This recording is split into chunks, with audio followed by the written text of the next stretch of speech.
Ay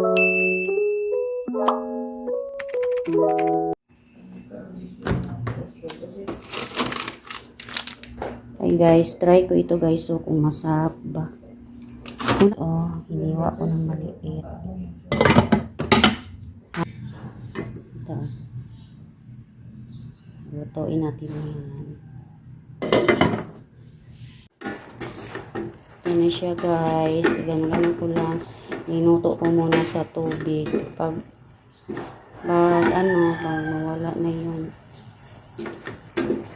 tubig, tsaka ko na lang lagyan ng konting oil. Ano na natin. Lagyan ko siya ng ano guys, ng parang may twist konti ba. Titimplahan din natin siya. Then, para konting anghang. Yan.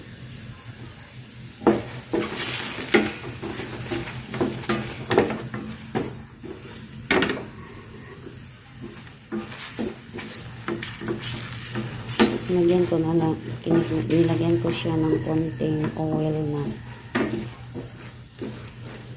Ito, yung oil na binigay sa anak ko, yung blend, yung Donya Elena, blend sunflower oil. Ayan siya.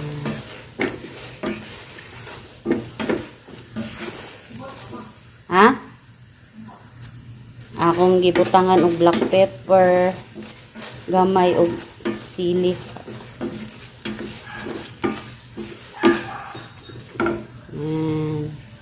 Sa nalaman tungkol kay Gita, isang circular ang natanggap ni Gita na kailangan sumali ang kanilang eskwelahan sa gaganaping district level Olympic. Pinatawag ni Gita ang mahala sa paghawak ng mga players para patunayan nito ang kanyang loyalty sa eskwelahan o kay Rama. Nagreklamo ang isang pag-iisa.